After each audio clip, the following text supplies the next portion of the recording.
Hola muchachas y muchachos, en el experimento de hoy día vamos a aplicar el teorema de la cantidad de movimientos a un experimento bastante simple.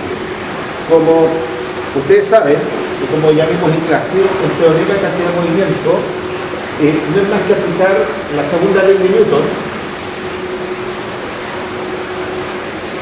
a un sistema fluido.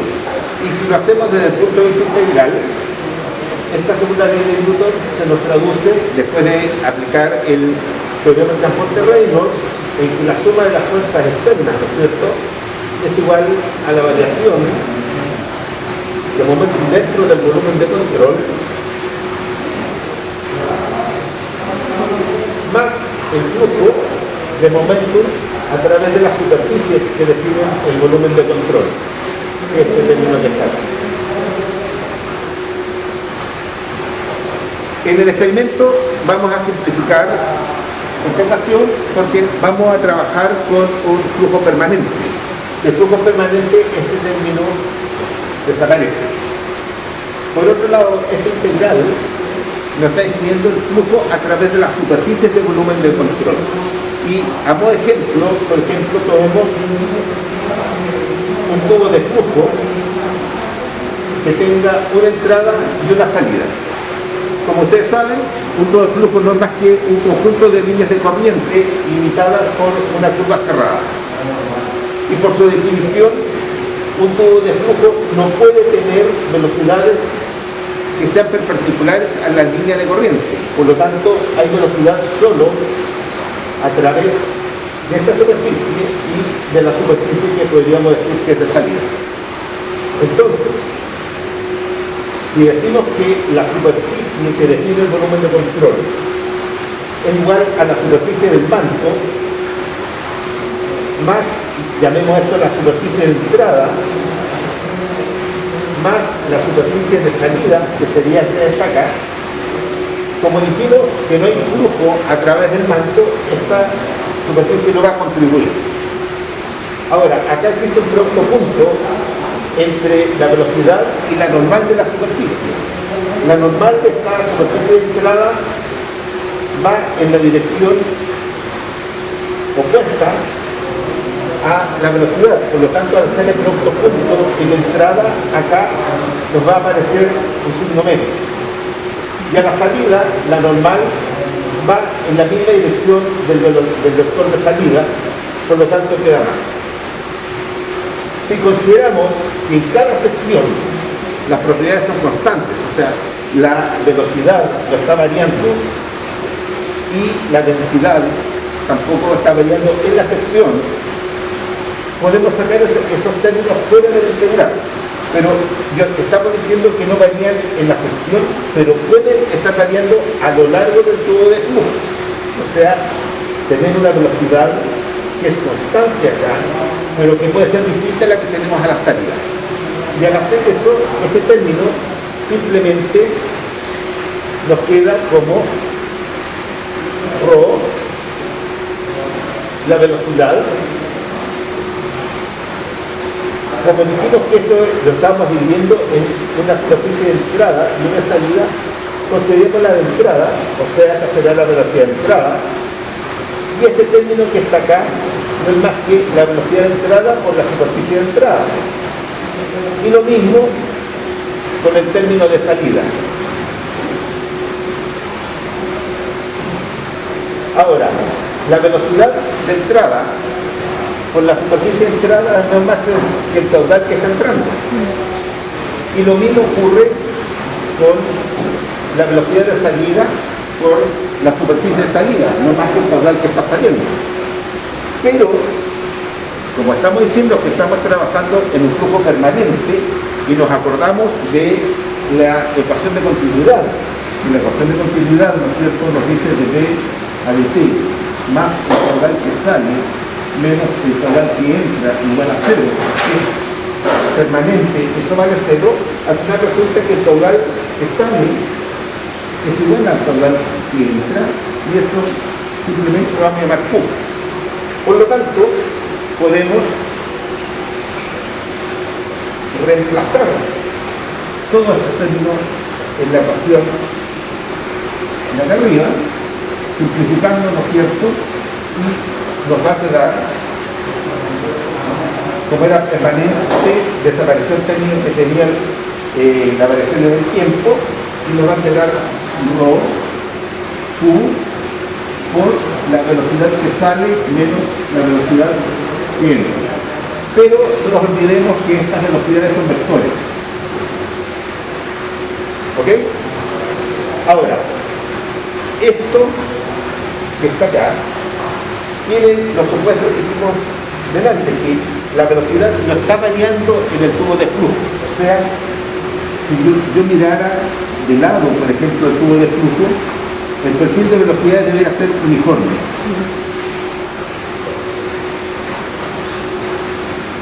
En el caso de no ser uniforme, y es el caso de los fluidos reales, cuando hay fronteras, ¿no es cierto? Esto tiene un cierto perfil de velocidades. Ahora, para considerar esta variación del perfil de velocidades, nosotros trabajamos con la velocidad promedio. Esta debería ser la velocidad promedio de la sección, pero multiplicado por un coeficiente que tome en cuenta la no uniformidad, que es el coeficiente de Brussinet. Y al final, esta ecuación que está acá aparece multiplicado por un coeficiente beta, que es el coeficiente de Brussinet. Ahora, ¿qué pasa? Que en los flujos turbulentos,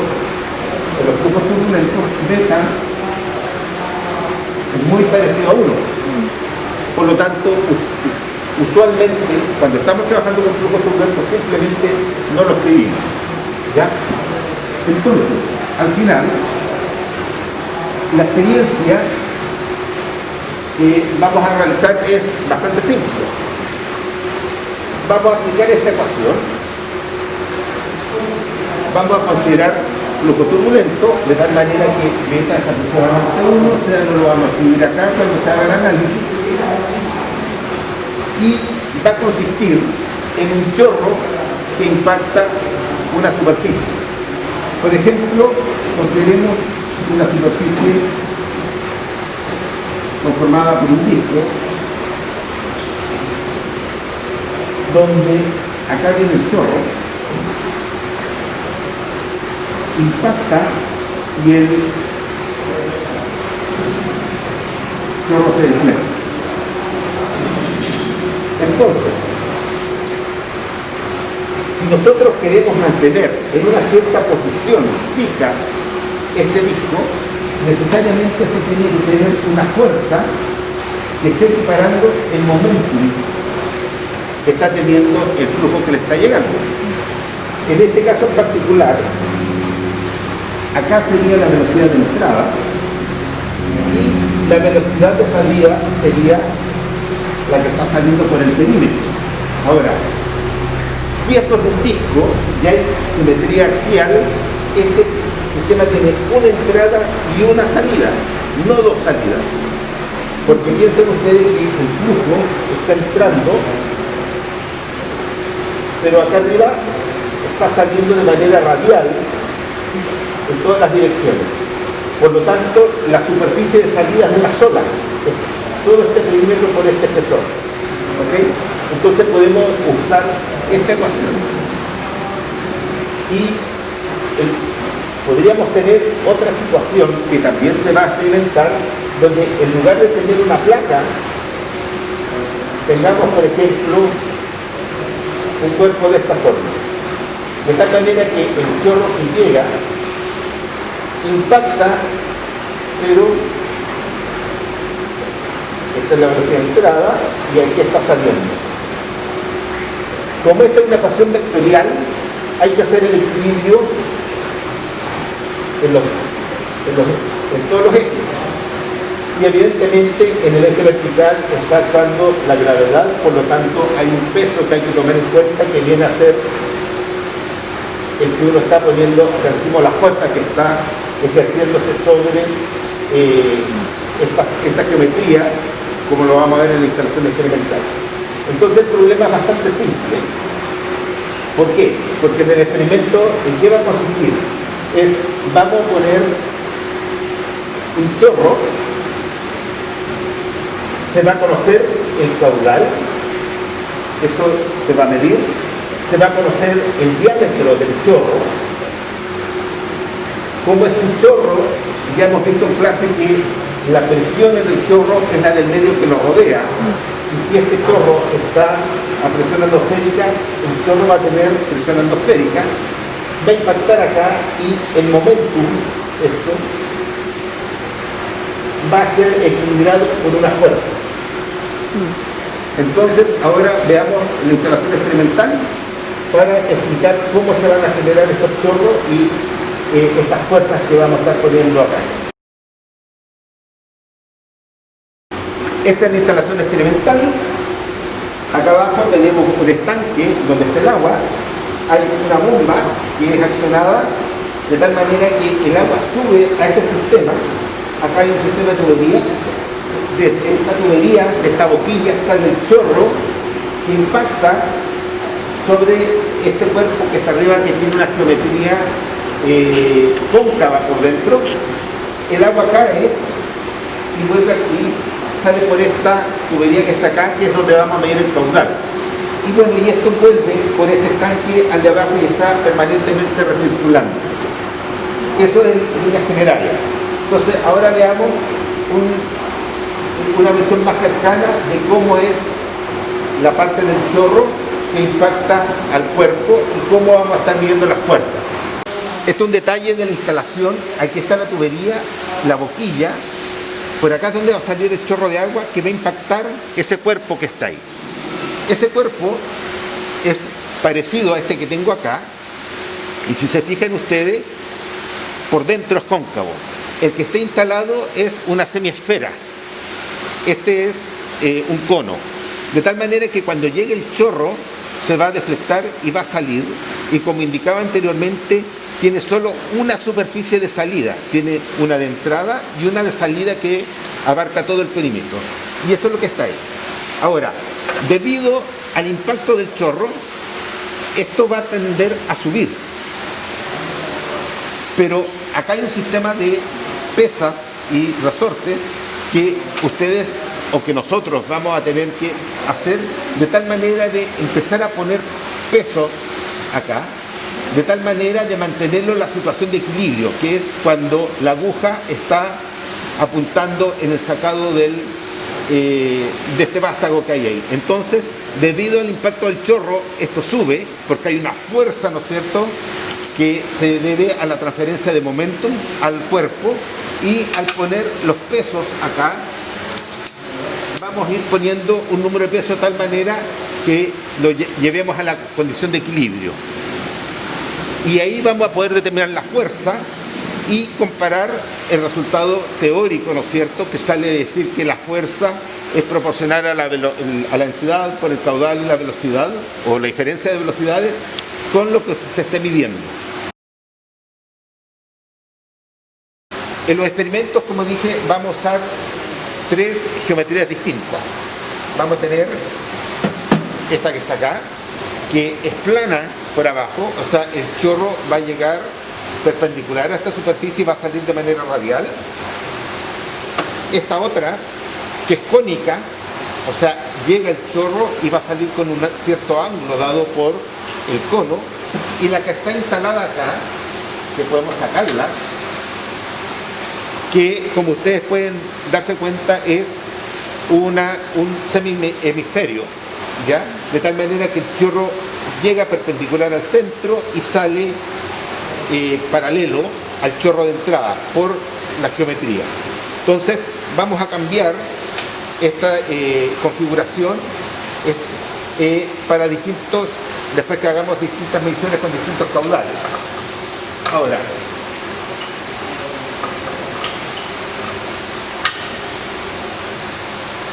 ¿cuál va a ser la metodología? Va a estar funcionando el sistema, entonces vamos a tener que azorar 3 veces. Yo acabo de hacer demostración solo una vez, ¿no es cierto? Con un cronómetro se mide el tiempo, se espera que se estabilice y leemos cuánto está marcando, recordando que la graduación acá es de cada 10 mililitros. Repetimos esta medición 3 veces. Aquí otro tiempo. De nuevo esperamos que se estabilice y de esa manera podemos determinar un caudal promedio con un cierto error asociado a la medición de caudal. En general, la medición del tiempo con los instrumentos que tenemos ahora, con un celular o con cualquier reloj de cuarzo, tiene un error que es despreciable. El mayor error está en la medición del volumen. Ahora, medido los caudales, lo que vamos a tener que hacer es empezar a poner pesas sobre esto de tal manera de que se logre el equilibrio que mencioné anteriormente. Vamos a usar pesas de 0,2 newton y 0,3 newton. Y la idea es agregar tantas pesas como sean necesarias para lograr el equilibrio. ¿Y cuál es el equilibrio? Es cuando el marcador que está perpendicular ahora a la visión de ustedes alcance esa muesca que indiqué en el vástago que hay al lado, ¿ya? Ahora, el error asociado a la fuerza que estamos agregando es de 0,1 newton, para que lo tengan presente cuando hagan los cálculos. Y, como indicaba, para 3 caudales distintos, vamos a tener 3 mediciones distintas, 3 pesos distintos. Terminamos, cambiamos la configuración y así repetimos para las 3 geometrías el experimento. Al final vamos a estar teniendo 9 mediciones, porque por cada caudal vamos a estar teniendo 3 fuerzas distintas. Lo que vamos a mostrar ahora es cómo es el chorro que sale, o sea, el chorro impacta y cómo, dependiendo de la geometría, cómo se distribuye y cómo cae el flujo para que puedan ver el vector de velocidad de salida.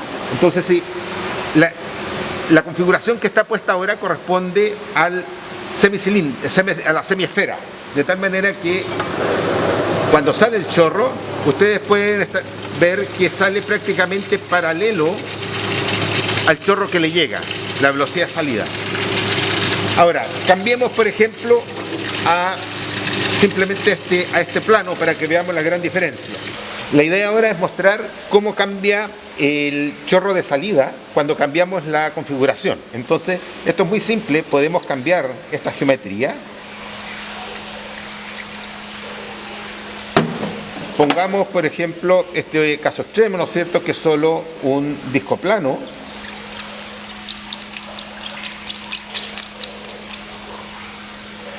Instalamos.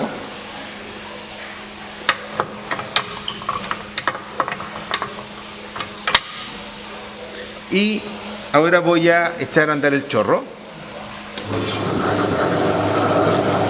Fíjense ustedes que al ser el disco plano, llega el chorro de manera axial, pero la salida es radial.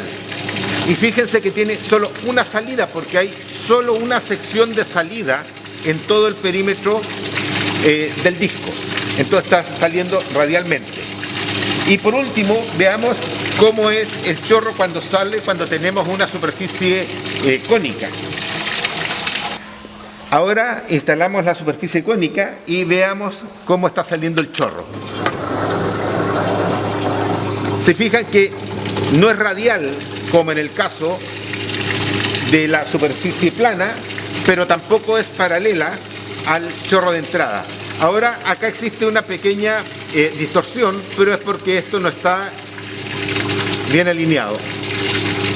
Ahora, se fijan que ahora que está alineado, el vector velocidad que sale tiene el ángulo del cono. De nuevo, es solo una superficie de salida porque hay un solo perímetro.